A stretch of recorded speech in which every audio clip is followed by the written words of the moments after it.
Yes, ma'am. You're so awesome.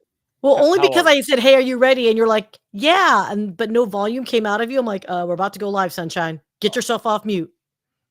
Yup. You mute me. You mute me all the time. Makes me sad. So, hey, do you smell that? It smells like feet in here. Eh, Feet? It smells like feet. cherry Coca-Cola to me.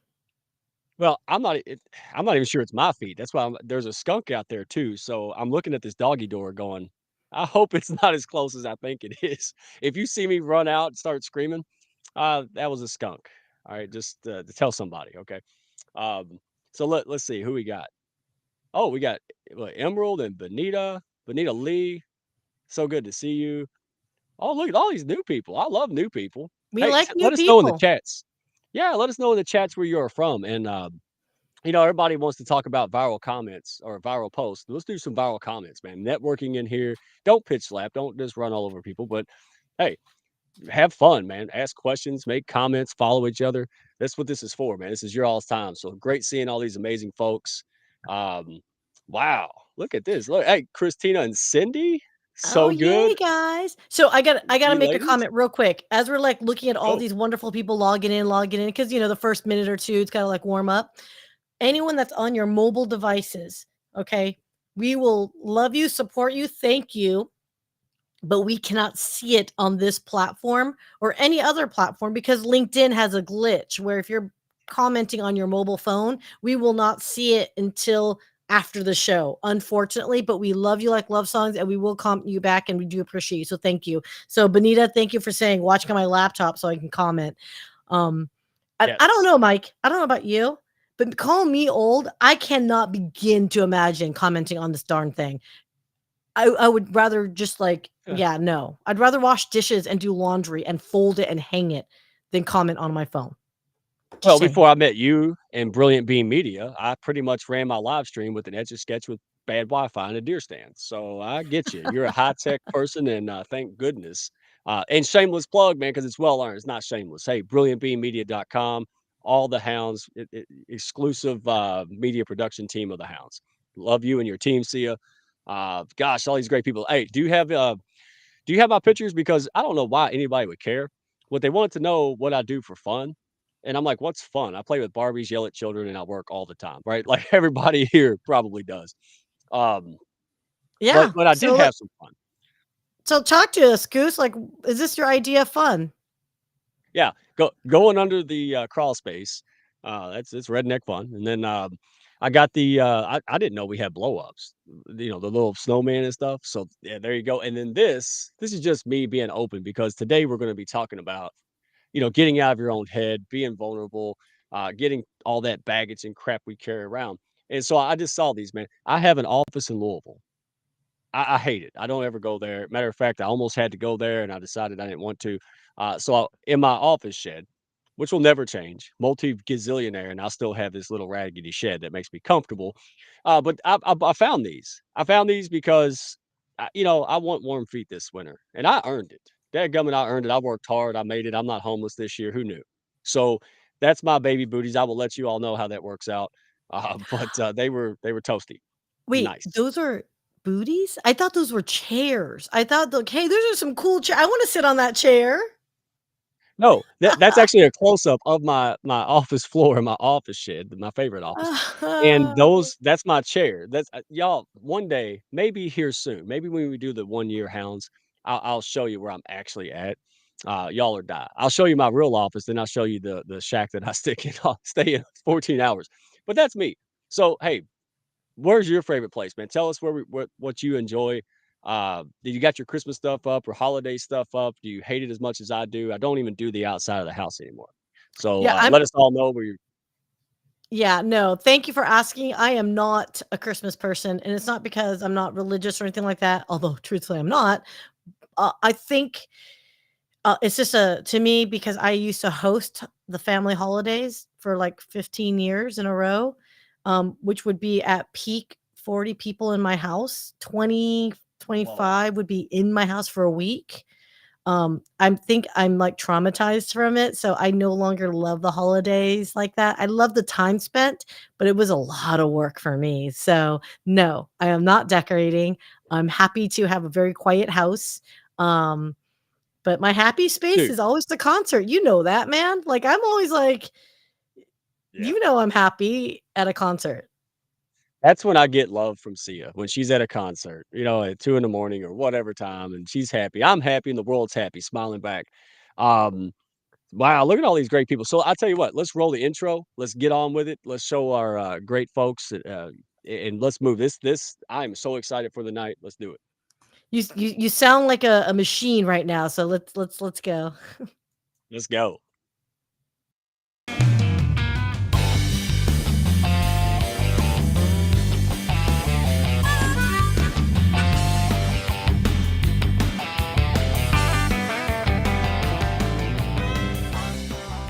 Are you looking to grow your business and your mindset alongside a fun and awesome pack? Grab a chair and your favorite beverage and join Mike Ashebrainer, the business mechanic, and his win-win network for the Hounds of Business Happy Hour.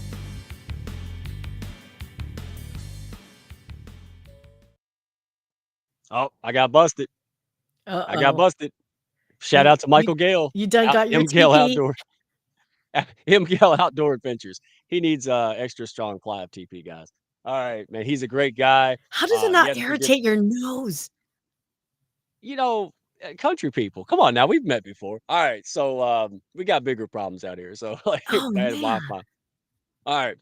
So who we got on deck? Because I love to showcase good people, good businesses, man, doing great things that, everybody wants to be better. But I mean, let's face it, everybody's been screwed by somebody. Nobody trusts anybody. And that's what the Hounds really seeks to restore. All right, taking good people, good things. Yeah, a couple flies get through every screen, but dadgummit, we've got the best of the best. And so, first of all, Mike King Biz, all right, the Mike King or King Mike, as Sia likes to call him. I do too. And we have a show, Business Bets and Buddies. We have a 10 awesome people on a fantasy team, but we don't talk about football as much. We talk about life and things that are just inspiring and just the best stories, man, the best people you can find. And we give away practical stuff, right? We're not just fluff. We give away practical stuff that that people need, right? A lot of people are stuck. I don't care who you are. You could be starting off, you could be on your second million. We all get stuck, right? So tune into this. This is a walking tall movement. Chris Malazewski, I always mess his name up. Brilliant Being Media, and yours truly here at the Hounds of Business, Mike Asherbranner. And with special thanks again to Mike King for this. I know this is your favorite thing. And of course, it's produced by Brilliant Beam. That's why it's brilliant and awesome. Yeah, no, look at that. That's me with, teal green hair. That was literally back in 2017, and I had just left a corporate gig, and I was like, "I am free!" And so I went and I did what everybody does post-divorce, right? I went on a, uh, I gotta be me, moment. So so anyone that asks, yep, I have colored my hair, and, I want it to be like a teal green color. Um, so there you go. Hey, I done I did it. colored you saw the masterpiece I did on Jody's head. You should have let me do that to you. I don't know what you were thinking. All right. So, Yeah, no, we don't do that. So let's just real quick, just ESPN Richmond 106.1. Thank you so much again. That show that you just saw us promote. We do stream, and it all because Mike King saw a lot in us. He believed that our shenanigans was worth the business interest. So definitely appreciate him highlighting us. I mean, now we can say we're on an ESPN show or ESPN frequency. yeah, this is super cool, man. And he interviewed us. He's excited, man. Birds of a feather flock together. Oh, Let okay. Can we talk about that? do you Can we want to just talk talk about that? about that real quick? Ah, are you I sure? just need a moment to talk about that. The floor is yours. I'm blaming you. I blame you, not Me? King Mike. So everyone just heads up. So I get a text Monday morning going, hey, we got a meeting with Mike. He wants to talk about something. I said, okay, no problem. Oh, I'm sorry. You did give me Friday. You told me Friday, hey, he wants to do a meeting on Monday. I said, fine. But you didn't actually send the invite till Monday morning. And I was like, yeah, okay, whatevs. Well, at that time, I had a sister that was in town. And so I was doing like a last goodbye brunch type of thing. And so I'm in the car with my niece and I'm expecting it to be a Zoom call because he said it was, hey, he wants to talk to us about something. And I said, okay, fine. There I am holding the phone, and all of a sudden I hear Mike King playing his intro music. Yeah. And I'm like, wait, what? And I know it's a radio show, so I didn't care about putting my phone in any direction. Right. So I had that thing up my nose half the time. I mean, like double chin and all. Yeah, no, I blame you. And the audio is horrible. And you know how I feel about audio, young man. I know, but first of all, I'll take the blame because I'm that type of guy, and it probably was mostly my fault. But here's the thing: you look like a pro, you were a champ, man. It's fun, and that's the fun thing, man. It, people don't care about squeaky clean, do they? I mean, really, I don't like squeaky clean. I'm suspect with squeaky clean, man. I don't know about that, but I do Look, like it's good about things. the legacy. It's about Yeah, the legacy we wanna leave behind, okay? So now people are gonna be like, "Hey, does Sia pick her nose? Let's go back to that, video and check it out or not," okay? I'm kidding. But to transition, I do wanna give a shout out to Nicole Angay Galindo. She is putting a book out, a compilation, which is I Am Your Legacy, and I think, Mike, you're contributing, Raquel, contributed. Basically, it's a little bit of a sharing, stories about you that you can leave behind for your family. It's almost like a little love letter to your friends, family, and whomever. So I think it's a really sweet idea. And for those, it's coming. And I think it'd be a great gift idea for those that want to share and exchange stories of love, triumph, and overcoming adversity. yeah. But shout out to her. Tremendous story. Tremendous. Nicole. She has an audio room on Sunday mornings. Go check out Nicole and Guy Galindo on LinkedIn.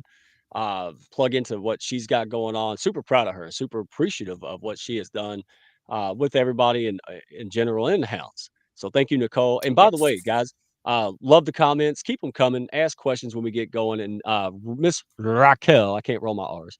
Miss Raquel Flores, uh, beloved Hounds leader. If you guys got questions or want to learn more, hit me up, hit her up. I can't multitask.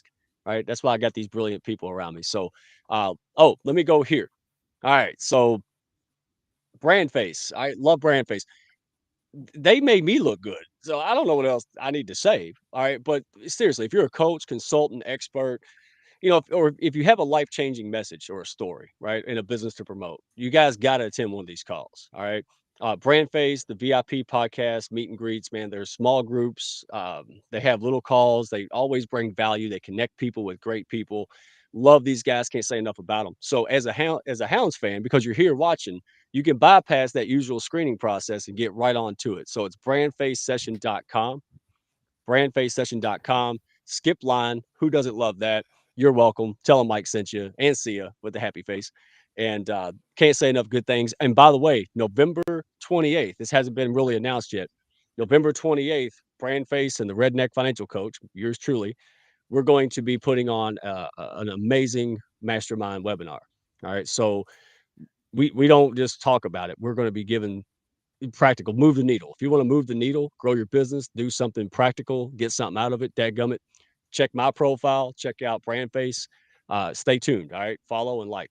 It's going to be real. You're going to love it. That's exciting. Oh, Look man. at you. Yeah. Like George You know, Jefferson of the South, right?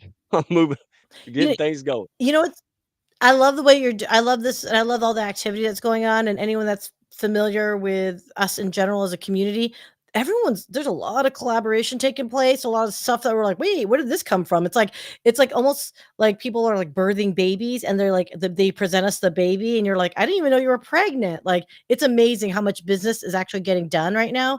The creativity, the just desire to mutually succeed and cheer each other. Guys, seriously, it's pretty fracking amazing. And you know Yeah. why? Do you wanna know why I believe this is all happening, Mike? Why is it? Because everyone is following their heart. No one is, like, mentally blocking themselves. There's a lot of folks that are helping each other, and, Mike, could you think of some individuals that perhaps can help us understand how to follow with your heart when your head gets in the way?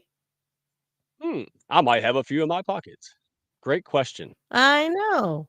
I know. So why don't we go ahead and welcome our wonderful guests up to the stage. Woo-hoo. Wait, wait, wait, wait. I gotta Hi, everybody. Oh, so let me start with the catalyst to start the show. I didn't plan the show. I put it together. So thank you all for kind of, jumping on last minute last week. to do this, but it was really important to me to do this. And so I met Stephanie Dalfonzo. Daggum, what was it, back in wintertime? It had to be Yep. wintertime. And I've liked her. I heard what she did, and you know, hypnotherapy and stuff. And of course, I thought of Bugs Bunny and the glasses and all that stuff. And but I liked her. I liked her, so I just held in there, And come to find out, it's good stuff, man. It's been life changing for me here lately. I actually did 2 full sessions with Stephanie, and was blown away by the results. So you know me. Anytime I find, I'm kind of skeptical anyway, right? That's just partly Southern, right? But when I find something valuable and people can utilize this and get unstuck and start doing things special and doing good things out there, dadgummit, I got to tell people, right? So that's why Stephanie is here. And then, of course, and we'll introduce them properly soon. But we got the good Scott Heathman, all right, retired Air Force colonel in the house, and our favorite resident nomad, Heather, and I'm gonna mess your last name, but say the last name before I Markel. Markel. See, I was gonna say something else. Yeah, I Being a did. hillbilly. Yep. Yes, And I'm ma'am. not related to Angela or Megan, but at this point, I just say I am when people ask. Yeah, why not? Come on, right? So, yeah, man, I am so excited for this because first of all, let me introduce Stephanie first, right? So you're an anxiety expert, integrative hypnotist, and speaker and author. Right? We met. I was gracious enough when I was toying around, helping people grow and do sales and marketing, figure out this whole LinkedIn thing. That's how we connected. But it went much further than that, right? Great friendships, as the Hounds often do. Like just like Sia was saying, lots of great things, and we're all so busy we don't get to chat all the time, which is a great problem. But think about it. But we go through crap. We carry that stuff through childhood, right? I mean, we all do it. We just now, we don't talk about it, and we should talk about it. That's why I love Walking Tall. Right? These guys taking that out, man. We're wanting to put a spotlight on it. Don't hide it anymore. And so I had, entrepreneurs, business owners. You know where I'm coming from, right? It just piles up. Demands of life, business just drives you crazy sometimes. And so instead of going crazy in self-destruct mode or going down a spiral, I just called up Stephanie Dalfonzo. I was like, hey, I've heard you talk about this for what, 9 months? Hey, let's do it. And it's funny because guess what? She never answers her telephone, never answers the cell phone, never on. And she just happened to be there. She happened to see it, right? She was kind of thinking of me anyway. You know how a coincidence, right? And then we just did a session, and it was unbelievable. So I don't want to spoil it. I want to talk to the panel because all these folks, all you guys, man, you've had that war between your head and your heart. You've been back and forth where you're up and you're excited about life and you're going to conquer the world, and then you just get knocked down, right? And we keep ourselves down in reality. But we got all that stuff and we need to get rid of it. So that's why I'm so excited to have you. So Stephanie, how are you doing? Did I miss anything? Because you're also an author and speaker, and you do all kind of stuff. I think you do karate on the side. But tell I'll us what I pass missed. on the karate. I'll pass on the karate. Okay. Mike, I love, like, who would have ever thought the hypnotist and the redneck financial guy? Sounds like a joke. Right, it does. Like they walked into a bar, and it's In a like bar. you reaching out to me and then publicly sharing not the details, because that's not anybody's business, but sharing that was so transformational for you has done such such wonders for my heart. Because a lot of people, first of all, a lot of people don't want to say, hey, let me tell you, I worked with Stephanie, because they're embarrassed. So the fact that, you're saying, yeah, let's take these masks off and say, we all struggle with stuff, right? There's not a person I've ever met that can say, oh no, I've never struggled. And Right. if what just popped into my head, Sia, I'm like with music about you, is I said that and immediately I was hearing that song, Your Lips Are Moving, so you're lying. So anybody who says they don't struggle, okay, but you do. And so something that I did because of our conversations, Mike, and you being so vocal about what happened. And it's kind of hard to describe what happened, isn't it? It is. It's real difficult to put in words. Absolutely. Right. Right. So because of that, and the fact that, we're knocking on Thanksgiving next week, and anybody ever feel like they regress to childhood when they go home for the holidays? Like everybody raises their hand. So I put together this quick confidence boost session that I'm so excited about, because it's a one session thing. It's quick and dirty, not dirty, but it's quick. It's easy for us to help you have a result immediately. So if you're like, oh my gosh, I'm going back, mom and dad are gonna tick me off, my siblings, Aunt Crabby, whoever, we can flip that for you, because our confidence is just right there on the other side. It doesn't have to be like this big, long, drawn out thing. Mike, did I really ask you about a lot of details, or did I just like, okay, wait, this isn't therapy. We're not going to talk about stuff. Let's just get to the healing. Yeah, that was the shocking part. Like I said, maybe 5 words that were probably incoherent at the time, and, somehow you knew what to do and say and guide me on that, and that was big, that was wild. Well, Oh, let me spoiler alert, let me spoiler. So I left the house, told my wife, "I'm gonna go out there and talk to Stephanie." I said, "You wanna watch?" And she said, "No, I'm okay, I got things to do," right? So she came so I go outside, I come back in 90 minutes. Now she understands how I was before this. I come in and talk to her for 3 minutes, and she's like, "Yeah, give me your number. I'll talk to her." That's how much of an impact and he's that not had. joking. He's not joking, because I got a text No. within 10 minutes after our session Yeah, saying, okay, my wife wants one too. So that yeah, was pretty awesome. That was yeah, pretty and awesome. word travels, and that's the thing. It's like, "Oh, look, I don't talk about this stuff." It took me 9 months to even do it, but, that's the all call, and that's why the panel's here.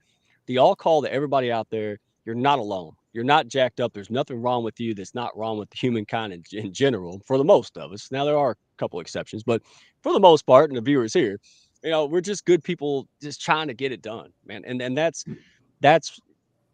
what I have a community of people that have made me grow in the last year like I've never dreamed possible, period.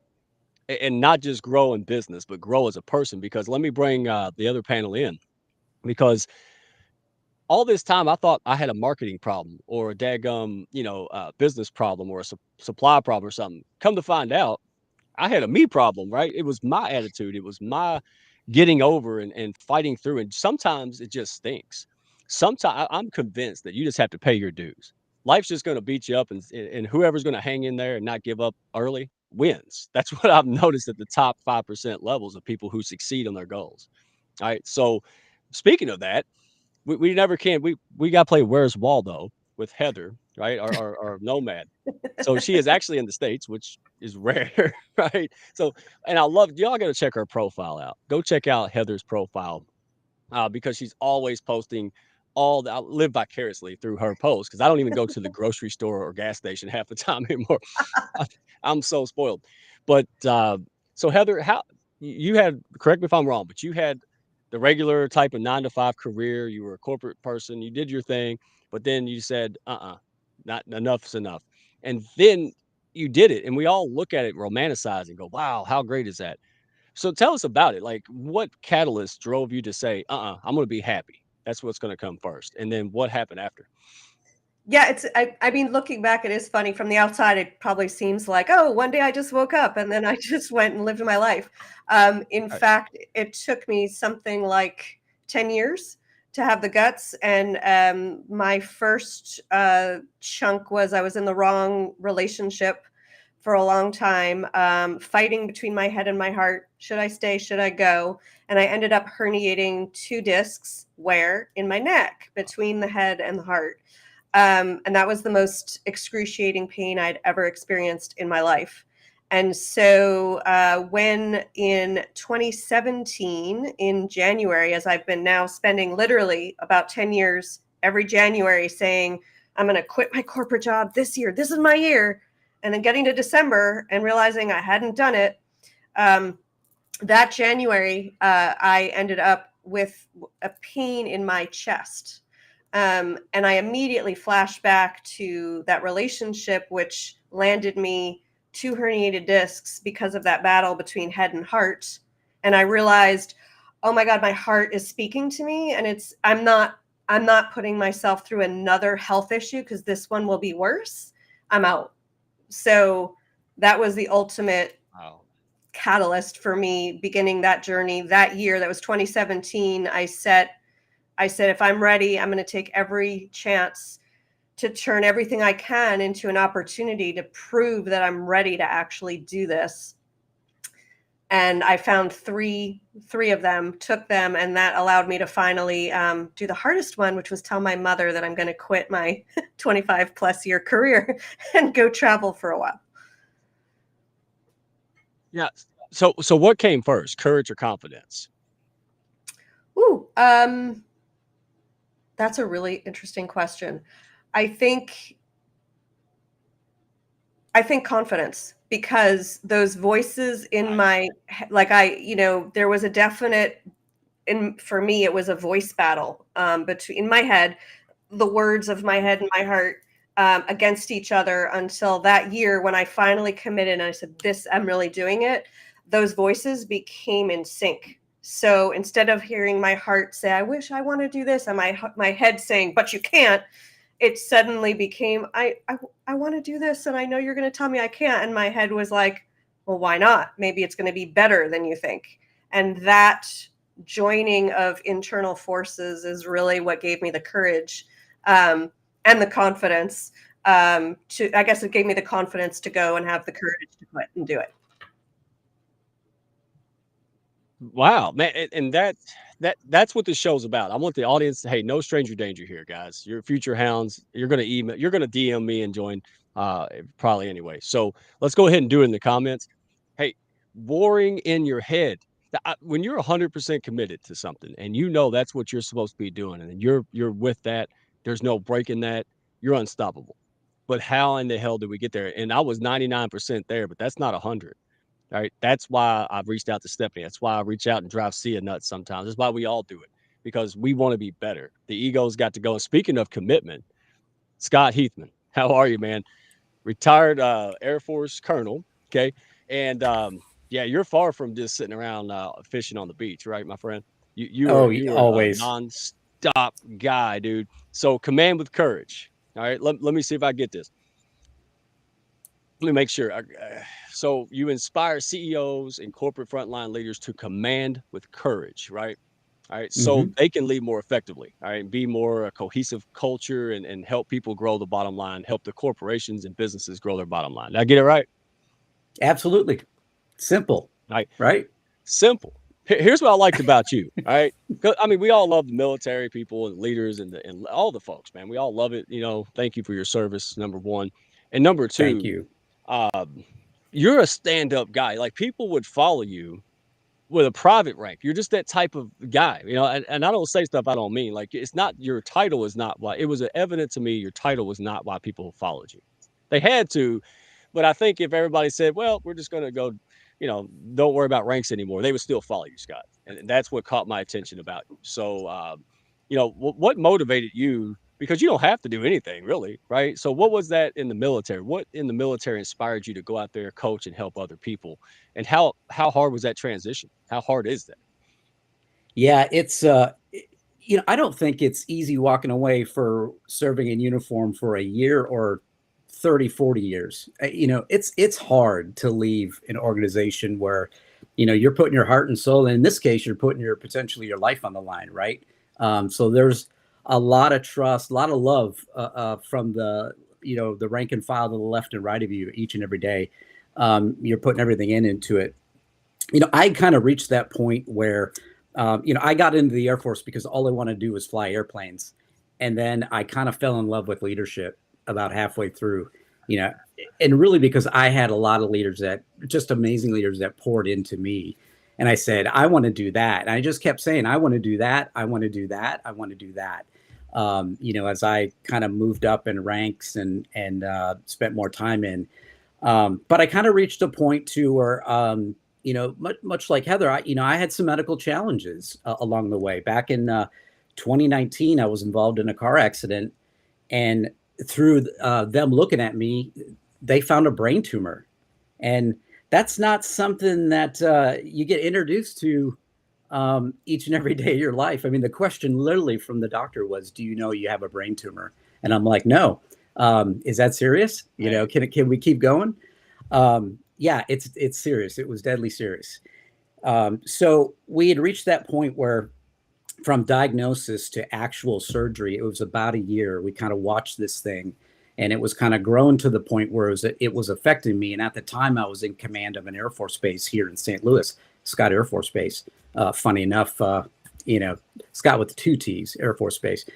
You're one too. Yeah, yep. And but yeah, in January of 2020, I had some I had some effects from it, and I said, you know what, it is time that we do this surgery. So in February, I did the surgery, February of 2020, and the dates are important here because you know what was going on in the world right about that time. Things were really starting to ramp up with the pandemic, right? So I came out of the job. I had about 11-hour surgery. It took me about 4 months to kind of get back to the point where I could walk, I could talk, well enough to get back into my job, because I had a tough time doing the basics again. And but when I got to that point, and my leadership said, "We'll let you come back," because I wanted to be back, just like a starting quarterback. You want to be back in the game, but you have to realize, just like in an airliner, when they give that safety briefing about when if the airplane loses pressurization, a mask is going to fall from the ceiling. You put yours on first. All right. This is not time to be thinking about others. Take care of myself. Then I'll get back in my role. And I got back into my role for about another year and a half, and then moved into one more position. But I started thinking about, I was eligible for promotion, and what would that life be like, and is that really something I can really see myself at that general officer level? And a lot of soul searching. Talked with mentors and family, and my wife. Funny enough, naturally you think this is a family discussion about retirement, right? And I'm pretty young. I'm only 49, and I said, I'm thinking about doing this. And she said, "Hey, I appreciate you asking all of us, her and my son, Josh." But she said, "This is really your decision, because what I don't want is somebody moping around the house with a bunch of regret." All right. So it really is your decision. And I'll support you. Right. So step one, find a network that really supports you, and that can be very candid with you. And I said right then and there, I'm like, it's time. 25 years I got everything I need. But there was something, my purpose in life I knew was much bigger. I just knew there was something else I was supposed to do. And this mindset of, I'm supposed to be elevating others. And I said, you know what? In retirement, I can elevate a lot more people than just the folks that I was elevating at the time in the military. So I said, you know what? I'm going to take this experience and go help some leaders, young leaders, up and coming leaders, struggling supervisors, managers. And I focus on the soft skills, because our traditional kind of industrial era leadership, it works to a point. It works in certain situations. It's not working today.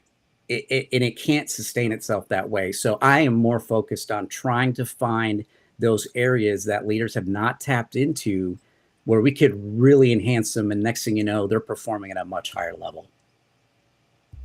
Scott, that was a lot there, man. And I think that you just put the icing on the cake. This is why this panel's here, because they're not here talking about, theories and all this other stuff. They're here because they've been through it. Yeah. And Sia's no stranger. We've all, hey, me and her both pretty much kind of said goodbye to our past and the businesses we were doing. And we started our own thing about the same time. And so I can resonate with that. And you're a young guy, and just to be told you got a brain tumor, like you're going in for a checkup or something, it is insane, right? So the war between head and heart and can I and all that stuff, I don't care who you are, right? And I mean, daggone, man, you're a high ranking, military leader. It doesn't matter, right? We're all like, oh no, like we all need help, we all need encouragement. And that brings me back to Stephanie. I'm going to ask the panel some questions. Hey, audience, chime in, share your story. Ask questions. This is your show. Get to know each other, follow each other. Right. So, first one, I want to ask Stephanie, because She's kind of my resident expert on this. What is it like when your head is so opposed to what your heart wants? And you know what I mean by that better than anybody. Like when you know deep down, because I've struggled with this for years, just like she said, 10 years, Heather. Oh my God, I've probably since birth. Like somehow I knew I was destined. I wanted to do something great. But boy, it took 40 years to come somehow and a Sia to push me over to the edge, to actually do something about it. So how do you handle that stuff? I mean, what's it like when your head and your heart, like, you know this better than anybody. Uh-oh. So sorry, I didn't want to interrupt the others, so apologize for that. So yeah, I know it better than anybody, but not just from, being a professional. I have that voice and, you know, always, always, always. So a lot of what I talk about is not just, I don't hold myself out as, oh, I'm the professional. I've earned these, I've earned my gray. I've been through a lot, as every one of us has. None of us get through this life unscathed.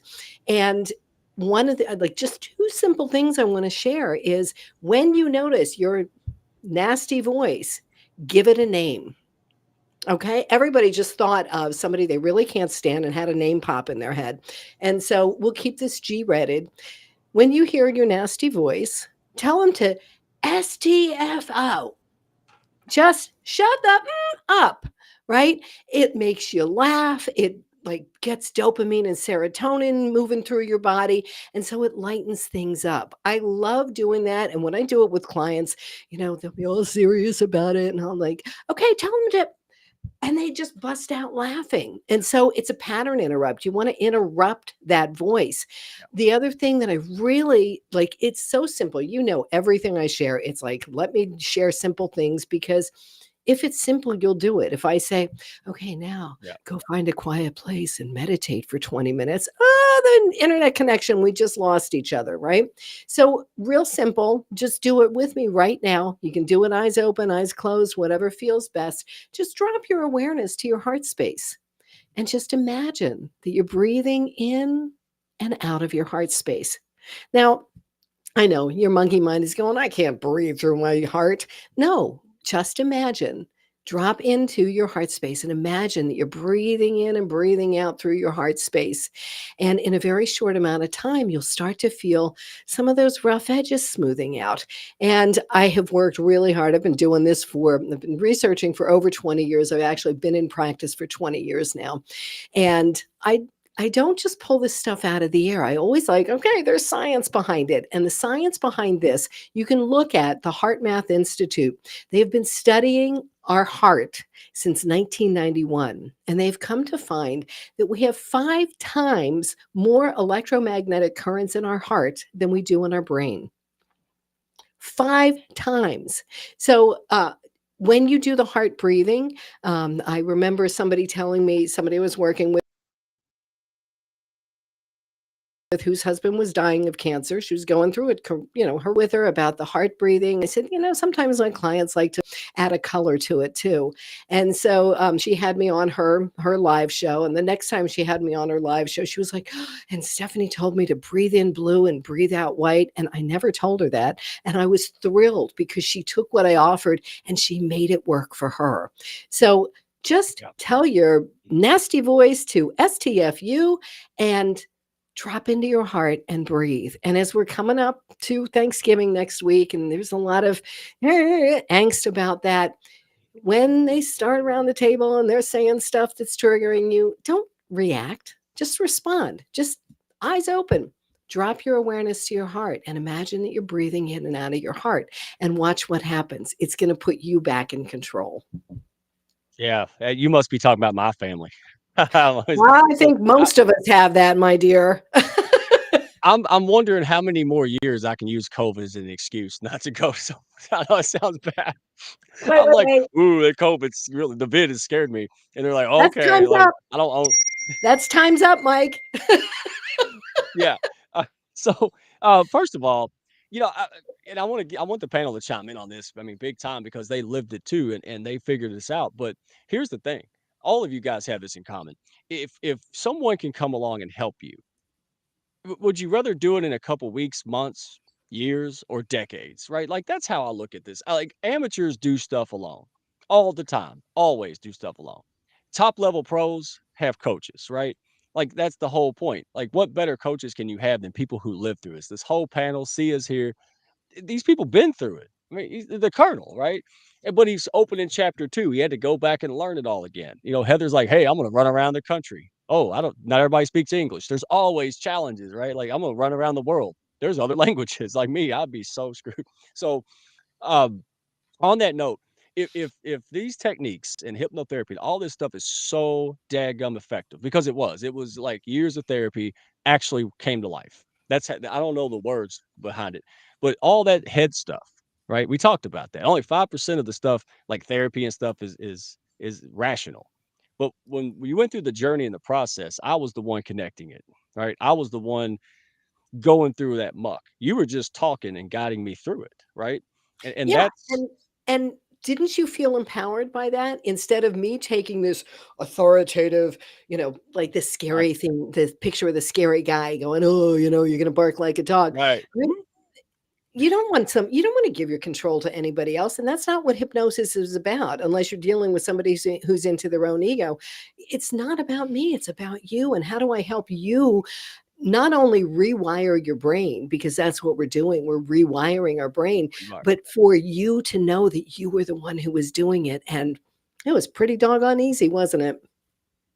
I was Yeah, trying with to a I guide. was trying to say Yeah. dadgum, and it wouldn't come out, Mike. Eh, it's okay. Hey, Dina can say it now. There's hope for you. You got time. Okay. Um, yeah, Dina Leskowitz can even say it now. So, hey, but I want people to know that because, I read your book and I did the things and all that. And even the real big one, you did one a long time ago on a live stream. And I joked about how I was clucking like a chicken and stuff because your son even called you what? The woo woo, what was The that? woo-woo crackpot. Woo woo crackpot.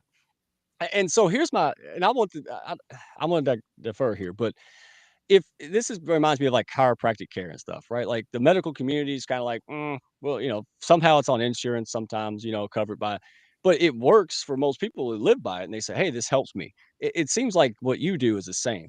Why is it not like, why aren't people, if there's science behind it and people are going, holy cow, this works, then why is it still weird? And why is there still a stigma? And why does it look like second rate stuff then? Like, what's going Ah, on? yes.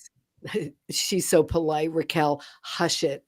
Um, I don't think when we talked about that, Raquel, you were saying hush. I think you might have been saying something else to Olga.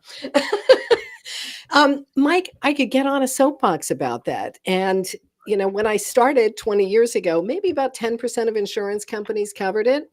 Now, if you find an insurance company that'll cover you working with a hypnotist, run and thank the people at your insurance company because it's not happening. But that's also why I came up with this one-time quick confidence boost because, it's not inexpensive to work with me. But instead of having your copay for a therapist, it's, you're going to see for a very, very long time. I want to get you out of the bumper to bumper traffic and move you into the HOV or the carpool lane. Like, let's get there fast. I don't know about you, but I know I have fewer days in front of me than I do behind me. So I don't want to waste any time. And Yeah, I got you. you and I didn't waste time talking at the conscious level because literally, if you just like the basics about hypnosis, our brain, about 5% is our conscious mind, 95% is our subconscious mind. When we tap into our subconscious mind, that's when we make changes really fast. And like Mike did. And then I do again, I just love the fact that within 10 minutes, I'm getting a text from him saying, yeah, now my wife wants to have a session with you too. So there were some rather remarkable results there. Yeah. Absolutely. And again, if you can make the journey easier, right? I think Scott and Heather would agree. Like, hey, if I can spend 90 minutes and not have to struggle figuring shit out on my own in 2 months, I'm all for it. Right. And that's what I wanted to do. So there's a question for Scott, and apparently it's a big one. So let's put Scott on blast. All right. So let me read it because I like to read people. Yes, I can. All right. Scott Heathman said, I want to know who's been the most impactful person or mentor in your life and what did they Nice. teach you? Nice Oof. question, Paul D. Yeah. Right? Yeah. Wow. There's a lot. There is one that I've been thinking about just as we're having this conversation. Major General Randall Fullhart. He's currently the commandant out at Virginia Tech, for the commandant of cadets out there currently. I had a chance to be his executive officer when he was a base commander. So I was a young captain at the time. He is the living epitome of a servant leader. And I had not really been introduced to that term before as a young officer. It's not something I've had in my undergrad education or anything like that. And I found it always interesting that he was always giving his leaders a book and having these private sessions with them and talking about different aspects of leadership, servant leadership, collaboration, influence, having courageous discussions. Maybe it might be directive feedback sessions, how to conduct these. And he would give them a book that he was buying. And he would generally give me a copy as well, and the other folk in our front office.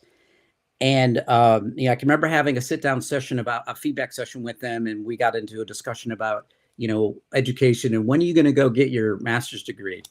And I had been kind of delaying, and hemming and hawing about it. And finally, he asked me so much. I said, "Fine, I'll go start." And I was living in Spokane, Washington at the time at Fairchild Air Force Base, and I went down to Gonzaga University and signed up and just started taking classes. And I ended up with a master's in organizational leadership, but a concentration in servant leadership. That's how much of an impact he had on me. And I think he saw in me the type of leader I was. It was exactly the type of leader I am. If I look back at my childhood being involved in church and 4-H and community projects and all through high school, and even serving in the community when I went to school in Chicago, mentoring just down the street and tutoring, he knew me.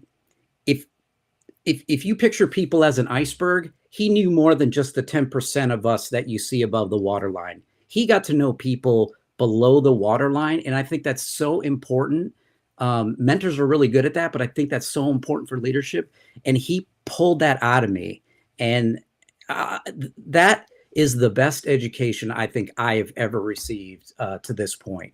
And I use it every day. And it really became a catalyst for a life of learning as far as leadership development goes, because this is tough. Leadership would be so easy if it wasn't for the people, right? Right. So, I mean, when you start to understand how people are wired and mix it up in the dynamics, if you can manage cortisol levels, I think you're a good leader, right? It's Right. more than just telling people what to do and expecting them to go. So I thank General Fullhart each day for that little nudge that little Scotty Heathman needed at that point. Yeah, dude. And on that note, if anybody wants to take that question, but also I'm going to ask you this. I want to know who your mentor, because oftentimes it's a catalyst. It's somebody or some people like me. I didn't want to do what I'm doing now. I was like, grow the hounds, help people on LinkedIn, do business. I don't know if I'm qualified. And then everybody's like, yeah, you're already doing it, goofball. You're just not getting paid for it. I'm like, oh, that's a good point, right? So we all have that mentor, that person that pushes you over the edge. Anybody want to take that one? Who was your mentor, and how did they help you through this, this 10-year journey and all these things that you guys been through? I will. I was waiting for Heather, Go but ahead. I'll jump in. So I actually thought of two. Two people came immediately in. And my first career, I was a celebrity radio DJ. And before I was on the radio, I was working behind the scenes. And the guy who owned the radio station was he was so tough. And I was young. I was like 18 years old. I didn't know what the heck I was doing. I made a big mistake, and he made me pay for it. We were in Philadelphia, and I had to take a train up to New York City. I'd never been to the city before, go find, whatever it was I'd messed up, and then take the train back. And it was a great lesson for me to cross my T's and dot my I's. And I think about, it's not always people who are nice and warm and fuzzy who have these big impacts on us. Sometimes it's somebody who's like really, in your face, or in Heather's case, maybe in your neck, like a pain in the neck. But then the other one who came in was my mentor, my hypnosis mentor, Melissa Tears. If anybody ever wants to learn hypnosis, you have to go see her. I will not recommend anybody else. On the very first day of training, now I didn't really know anything about it. I just heard this little whisper, go check out hypnosis. And on the first day, she said, okay, raise your hands if you know how to read. We all raise our hands. She goes, okay, great. Now, I can't try and imitate her. She is definitely a hardcore New Yorker. So think about that with that accent. And she says F every other word, right? So my head was snapping the whole time. And she goes, oh, you already know how to read? Great. Let me let you know. Most hypnotists are reading a script. It's a one size fits all. And that ain't going to be what I'm going to teach you. I'm going to teach you how to find the answers inside your client. And I thank her almost every day in my mind and in my heart, because her wisdom, her telling me, oh, don't do that, do this, trust yourself, and trust, more importantly, trust your clients, has allowed me to do this thing that I absolutely love for 20 years now. Isn't it amazing what one comment at the right time, what kind of trajectory change that can have? Yeah. And I had a tough one too. Actually, he's not, but I was running around young, like the Eminem, Slim Shady of finance. Just I don't know what I was on, and I said something silly. I don't know. And my mentor turned around and said, "Mike, that's why people think you're an a-hole." And for the first time, I was like, well, first of all, I was like, well, I'm gonna wedgie this guy, right? I'm gonna give him a big old wedgie right now in the middle of this room. And then my good brain took over and said, that's telling. Do you want somebody like this? Do you want this guy and people like him to think that?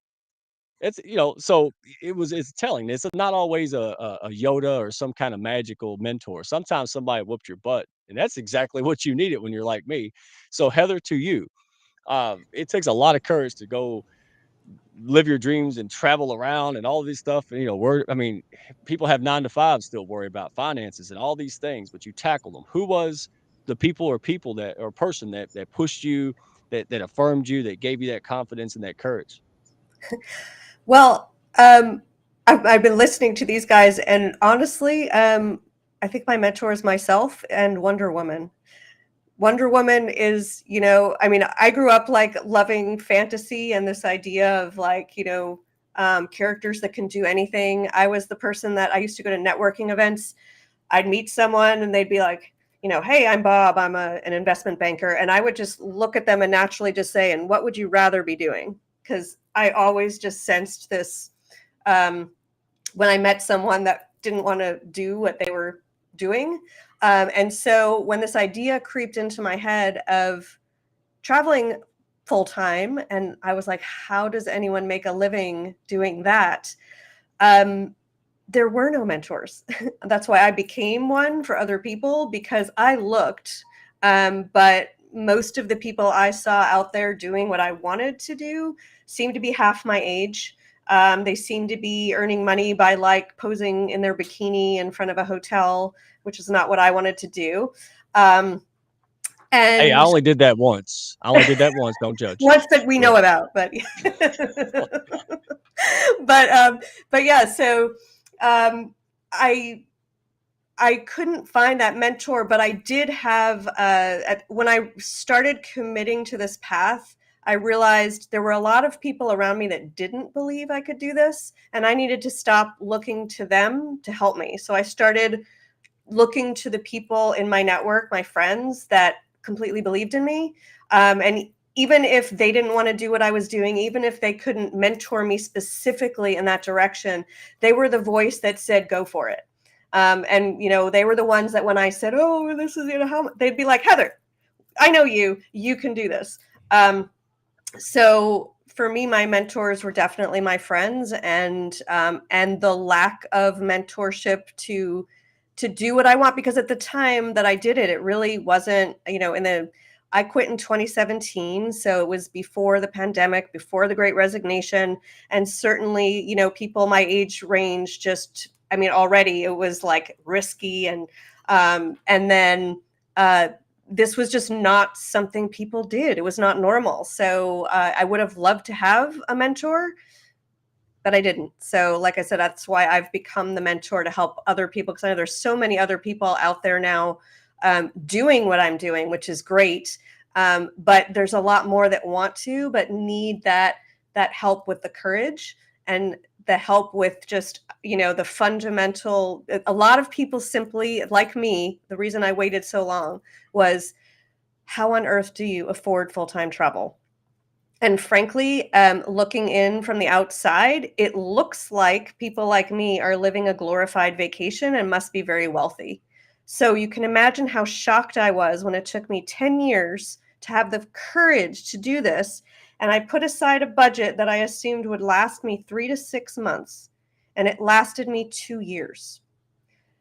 And once I realized, wait, what? Like, if it's less expensive to travel full time than have a fixed life in New York City, why did I wait so long? I started getting angry because I thought, this was the story I created in my head, that this life is not affordable. Now, this life is not a vacation. So certainly if you think full-time travel is where you're going to stay in a Ritz-Carlton all the time and, be in first class luxury, you do need to be wealthy. That's not how I'm doing it. If you want to and you have the money, go for it. Yay. But this is definitely, I gave up a lot to have what I have now. It was not easy. And you do have to be willing to give up the things that don't serve the life that you want. And I would say following your heart is a journey in itself. It's one thing to know what you want. It's something entirely different to go after it. So that's why now I help people understand this life is completely affordable and it can be done very logically, and anyone can do it. It's just, you just have to know the how and, figure out the calculate when, and you can go do it. Yeah. And call you. I don't, there's so much involved with it. Again, I could do it, but I don't have the time, will, or knowledge to do it. And that's what I love about all you guys. You are coaches or guides or experts, whatever you do, is to help push and elevate other people. And that's what they do, right? And that's the chain of reaction, the chain effect here. Like I help somebody, they help somebody, so on and so forth. And it's amazing. Every day in the Hounds, I'm like, I had people, oh, I appreciate you. We never met before. How do you appreciate me? Well, because so and so and DDD, and it goes all the way back to me not having friends, what, a year and a half ago. Like, it's amazing what can happen, and that's what this whole panel's about. People who are just popping in, your head gets in the way, your heart, deep down, maybe way to hell down there. Maybe you could barely hear it, like locked in the trunk. But I want everybody out there to hear what these folks are saying. They're living it. Okay. You don't have to be stuck. You don't have to struggle and bury your head in the sand or whatever stupid thing we do. Right? Take action, man. You're way more capable. So I'm going to ask this question because I know we're getting late. Because this is fun. We'll have a round 2, 3, 4. We'll do it again. Tell me a time. All right, I'm going to start with who hadn't talked much. Look, I'm going to wake Scott up. Hey, Scott, because I know you get up. Well, you get up at 4 a.m. Is that that's all you Oh, guys do, man, right? no, Yeah, not there you go. anymore. I'm retired, my friend. No, Oh, no. come on, man. After 25 years, come on, man. The rooster's like, "Hey, Scott, it's too early, bro. Stop crowing." Right? Yeah. All right. So we got. Tell me a time. All right. I want everybody to chime in. But tell me a time when you were going to the next level. Right? You're getting that momentum. You feel like I got this. I'm finally making it. Holy cow! And then negative thoughts, challenges, something happens, and you're just about to crush. You're about to throw in the towel. All right. We've all been there. Everybody here is still waiting for this question. What in the world? Hey, Andrew the good, see you, buddy. What is that? What was it for you, and how the hell did you overcome it? Because it sounds Yeah. easy. It's not. Yeah. It was July 6th, 2023. I know the date because I journaled about it. And my business had been about a year old at that point. And uh, I know a lot about what happens to a lot of startups, a lot of business in their first and second year. Like 60% of them just don't survive. And I think it is a lot of that negative thought. And what was entering my mind was, where's the next paycheck going to come from as far as my business is concerned? I wasn't seeing a lot of stability, and I was really getting anxious, and I'm like, what am I doing wrong? My foundation wasn't as good as I wanted it. And I started having these thoughts of, Scott, you're a retired colonel and you can't figure this out. Like, what is your problem? You know, that's not the right thought. And there's a quote that I have behind me. I knew there were actions that I could take and I wasn't taking them. The quote behind me says, "What are you waiting for?" And that's a quote from a former Chief Master Sergeant of the Air Force, Chief Gaylor. And then I have another one that I stare at that says, "Don't you dare settle for fine." And it's got a picture of Roy Kent from Ted Lasso on there staring at me. And so I put those things up to use as kind of, again, like a catalyst, like a cattle prod. And I said, you know what? I am choosing to play minor league baseball right now. I can play Major League Baseball. It's time to get, your crap together, get the foundation right, because before you're this glamorous executive coach or trainer and all this speaker, you're still a business owner. Get that right. Okay. Started working with bookkeeping firms instead of using Excel spreadsheets. Let's up my game a little bit. I don't like bookkeeping, so I let somebody else do it. Started working with Brandface. I'll call them out here. I needed to work on my brand and they helped me out. Started getting in with the Hounds and doing those things. So I just decided to take action instead of being satisfied with the status quo.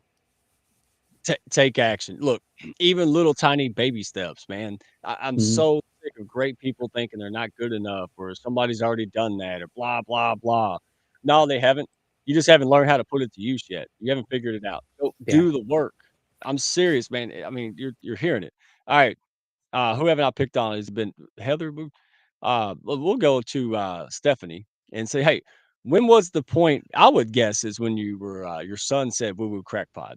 All right, that would be me. I'd be like, oh wow, like so but you've had lots of challenges, and yet you keep going and you're stronger and more resolved, and you didn't break. Tell us about it. What happened? There's a quote I love from Lao Tzu, 2,000 years, and it's still really relevant. Fall down 7 times, get up 8. There you go. Just keep getting up.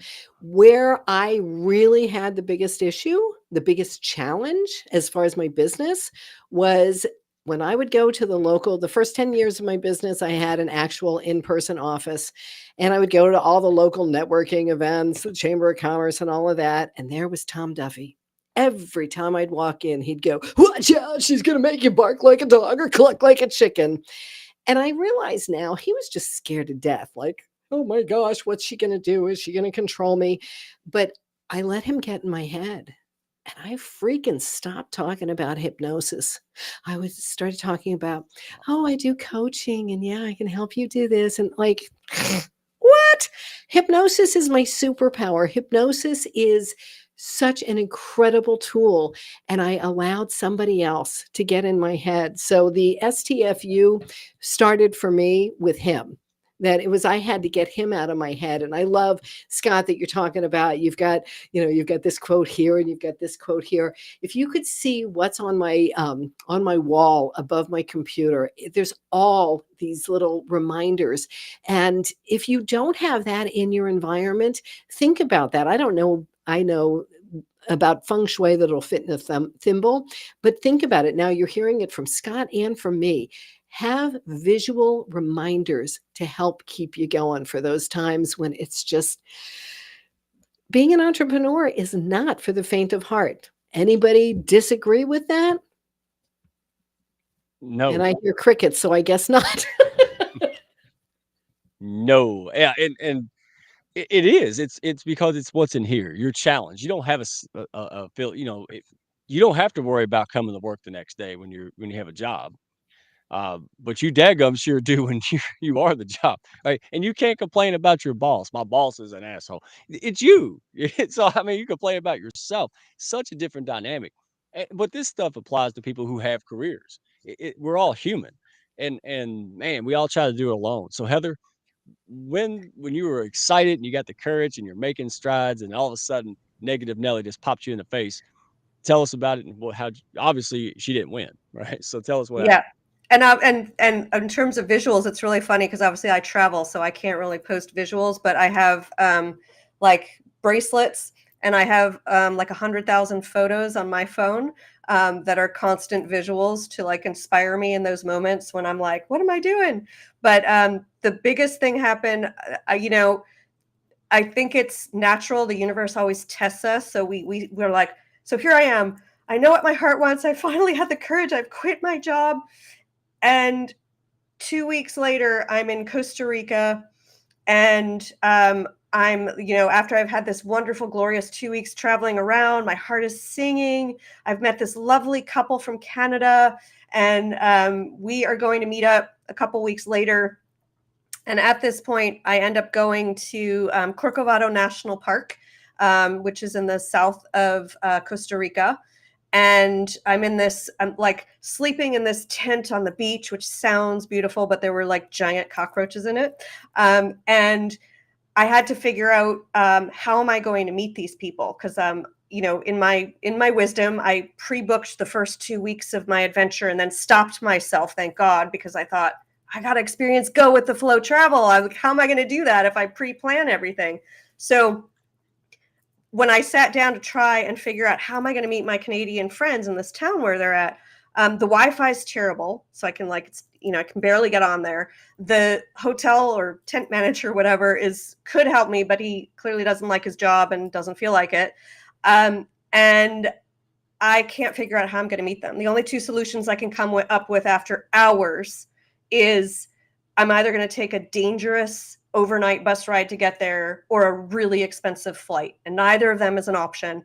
And tomorrow night I've got nowhere to stay, and I don't know what I'm doing, and I can't believe I left corporate, and I just have this meltdown, and all these negative voices come in, and I just start crying, and I'm like, okay, so I can go back home, I can just ask for my job back. I tried, I failed. So I'm in the midst of this horrible pity party. And all of a sudden, there's this voice that appears in my head. And I'm like, it says, Heather, rather than trying so hard to get someplace you can't go, why don't you figure out where you can go? And I was like, who said that? And of course, it was me. Like, as much as, right, we can blame ourselves for the situations we get into. That's when I realized we have such amazing resourcefulness inside of us. And mine was coming out and speaking to me. And that's how I picked myself up the 8th time and, you know, figured out, I found my way to this amazing place called Uvita, had the beautiful spiritual experience. And from there realized I can do this. This is go with the flow travel. I get it now. And I haven't looked back, and it's been 6 years. I love it. Love it. Just tremendous courage, man. I mean, if it means enough to you, you'll do it. Like I talked about this the other day with Jen Drummond, right? You know, climbing mountains. Look, I would jump into burning buildings because there was a baby or something in it. I wouldn't do that if there wasn't something more, you know, driving me to it, right? Some desire. Hey, you know, I know it's risky, but there's a baby in there, right? Fire department. So that's the kind of stuff we're talking here, right, ladies and gentlemen? That it's got to be. You got to figure out what is worth it. I mean, nobody's going to dodge traffic for fun, right? There's got to be something in the middle of the road worth getting, and I think that's what I'm hearing here. Like, what is it? Get real with yourself. All right. So on that note, here's my last, most powerful, favorite question. I ask at every show. All right. So we'll start with Scott. We'll pick on the Colonel here. All right. There's a little Scott out there. Maybe he's not little. Maybe he could be big. It doesn't matter. Litter than I already am. Yeah. Yeah, you know, there's a Scott out there. Yeah. Yeah. Me too. You know, negative tapes are going off in their head, man. It could came from childhood, who knows, right? But they just can't, I'm not good enough, all that stuff, man. It hits all of us, right? What's your best advice, man? Deep down he wants to do something, but just can't, just hasn't got there yet. What's your best advice for him? Yeah, I tell you, this is stuff I'm working on with my coach right now. I think you need to get to truth in your head, because there's so much we wrap around even events long in our past that we carry even now into our adult lives, that we just feel like that's the narrative that continues to play out, or this is the way life should be. I think you need to revisit that and find out what is really true, because some of that stuff just wasn't true. And then I think the other thing I would tell them is control what you can control. Don't worry about what you can't control. Get rid of that, because that's just noise. Your mind is going to wander there. It loves to wander there. You got to figure out what can you control and go that direction.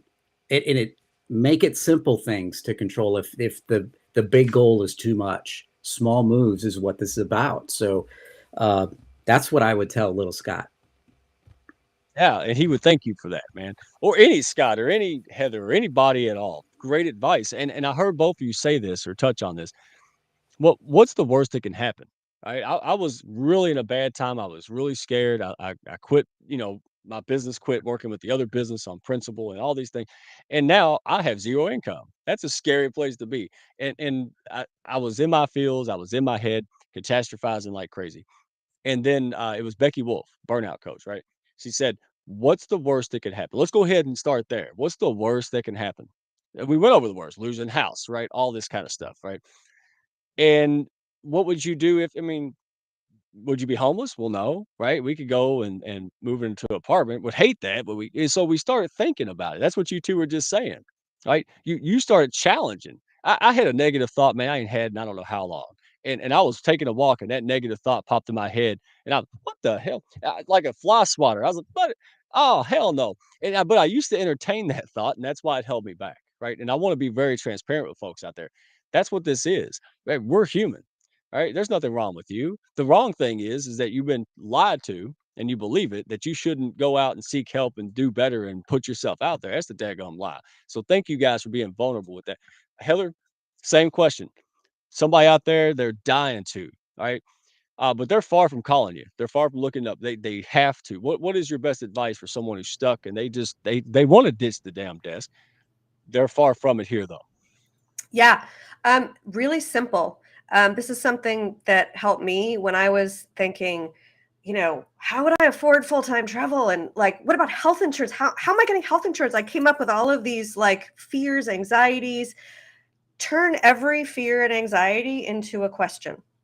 So what that might look like is, well, how would I afford full-time travel? Where could I get health insurance? Because questions have answers. You can go to Google and type them in. So that's all. Just take that fear and look at what you're saying and turn what you're saying into a simple question. Look it up on Google as a first step and get an answer. And then you start realizing, wait, maybe I can do this. And that's a first step. Beautiful. Entertain it. Just look at hey, what do you got to lose? Just look at it like a stupid experiment. Well, that's never going to work. Well, go prove yourself right then. I mean, that's if we're not going to talk positive, talk negative the right damn way, right? That's my Yep. advice. I just did that. You want to be Gargamel? I was going down a negative thought train a few weeks ago, and I took out I made an Excel spreadsheet, and I said I'm going to prove that I'm right about how awful this is, and I couldn't do it. I suddenly came up with all this positive stuff. So that's another thing you can do is like go try to prove yourself that you can't do it, and see if you prove yourself that you can. Yeah.